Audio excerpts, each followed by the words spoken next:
Wong, white, high off life. Let's do this. Who was woken up by their why this morning? Okay, maybe not. But who was woken up, huh? Who was rocking hard, huh? Huh, guys? Huh? Who had an erection? That's normal. Perfectly healthy. I hope you did. It's good testosterone levels, all right? Women, you got a vagina? Why is it weird to say vagina as an adult? Anyways, so if you have a vagina that's an inverted penis, maybe your clitoris was engorged this morning. Normal, good. It's waking us up. It's getting us ready for the day. It's getting us ready to rock and roll. I hope you didn't hit the snooze button this morning. Why? Because if you hit the snooze button, you are putting yourself in a detrimental state because you are not going to get a whole sleep cycle. You're not snoozing for 90 minutes, are you? No. You're interrupting a sleep cycle. You're trying to go back to sleep for like 10 minutes, which does nothing. It's not going to give you any rest. You're not going to get into any of the stages of sleep. You're just going to be more upset when you wake up. And then what are we doing? We're having caffeine. Big no-no. I understand you're tired in the morning, but you shouldn't be tired in the morning. We're not understanding what sleep is. Sleep should be rejuvenating.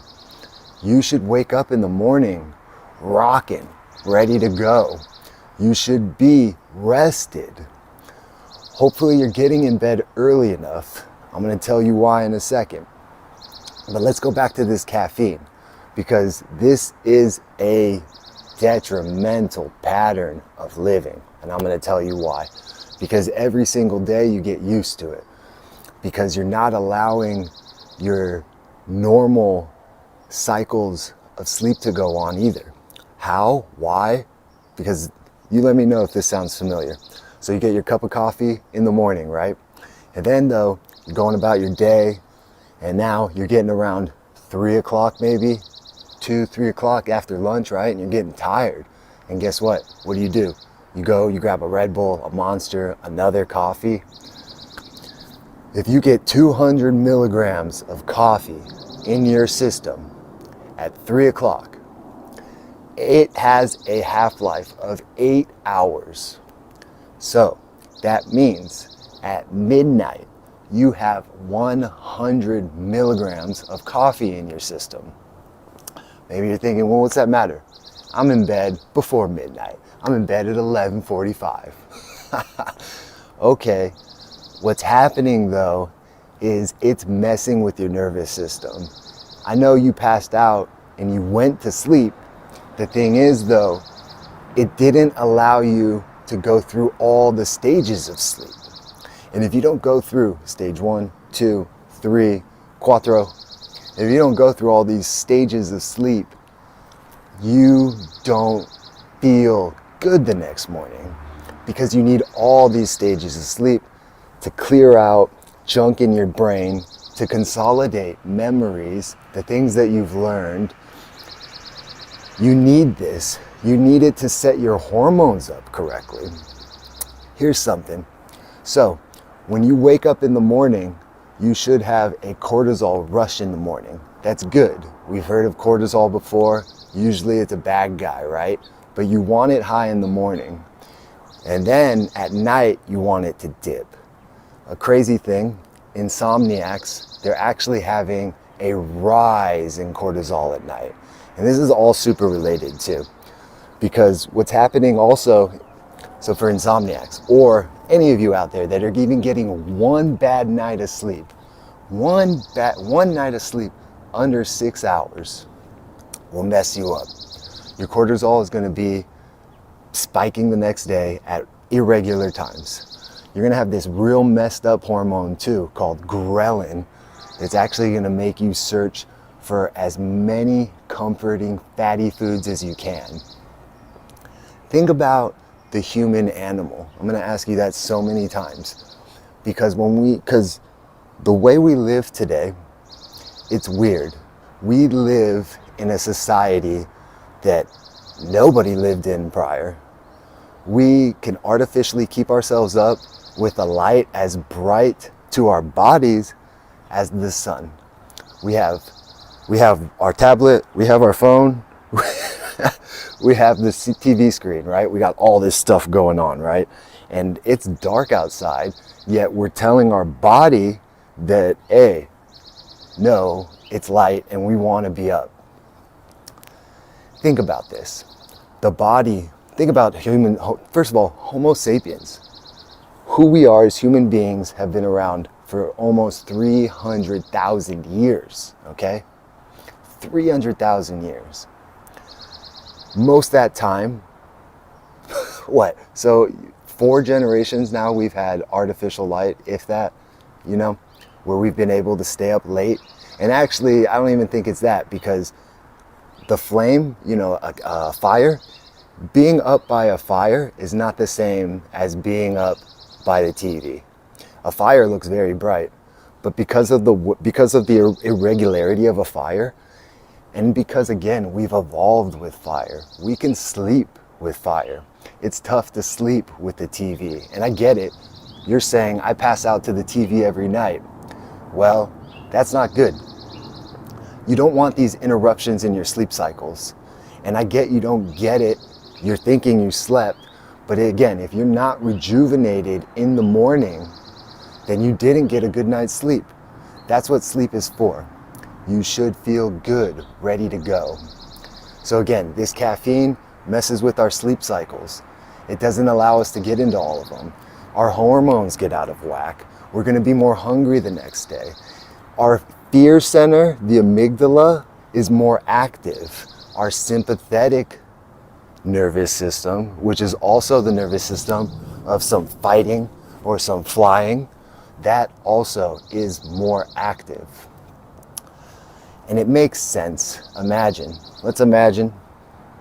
Let's go back. This is Wong's world, baby. So think about it. Maybe 1,000 years ago, 10,000 years ago, whatever, your ancestors, if for whatever reason they could not get all the sleep they needed when night fell, and what that meant was something crazy was going on. Why would they not be sleeping at night?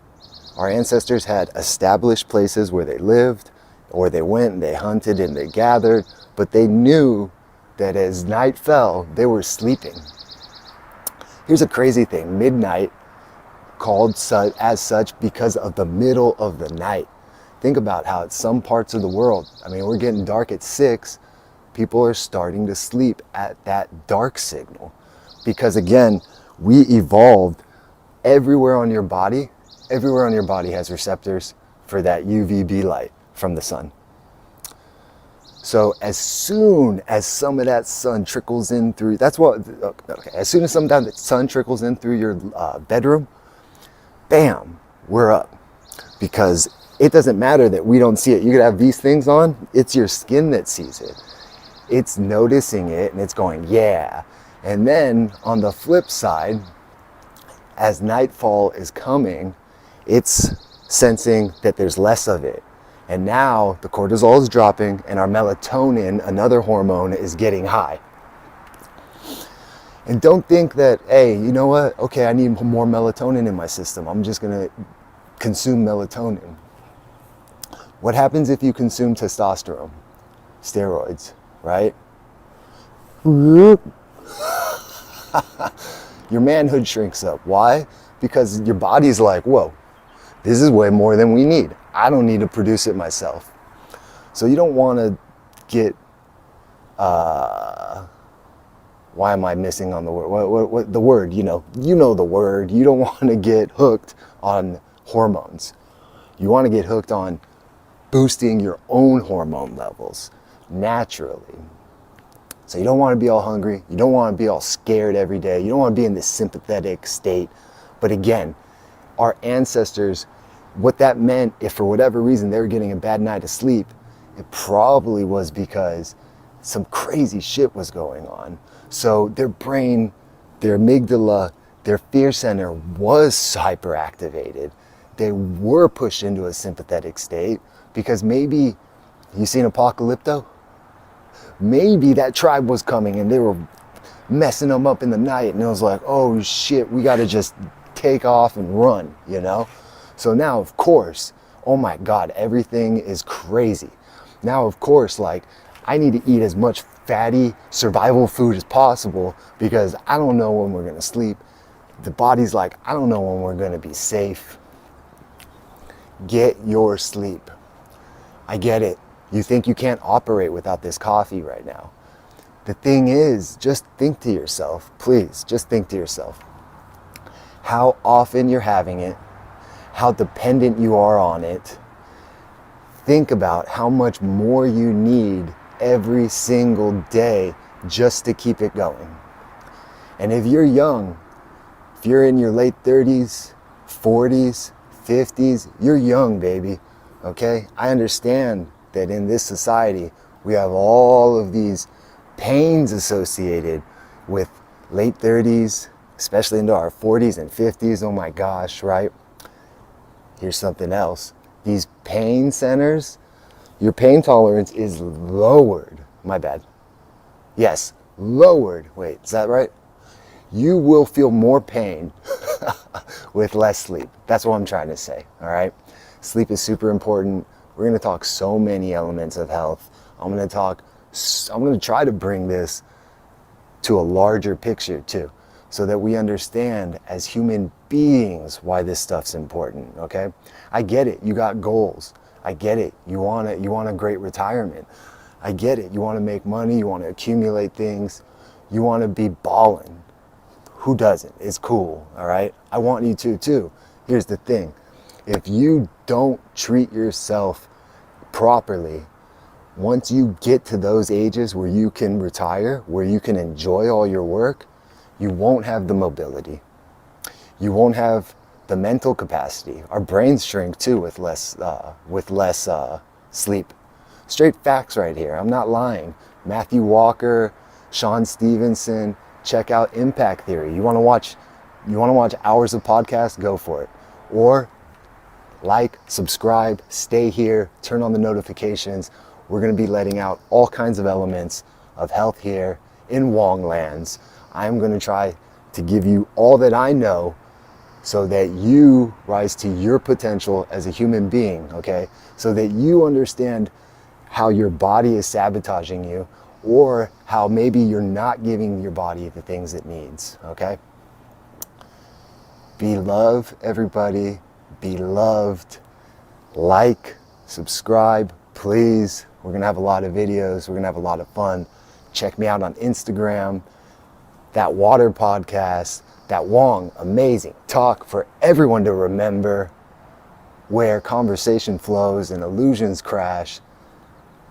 One episode dropping every week. Check me out on Instagram for links to that. Thank you, everybody. Be loved and be loved.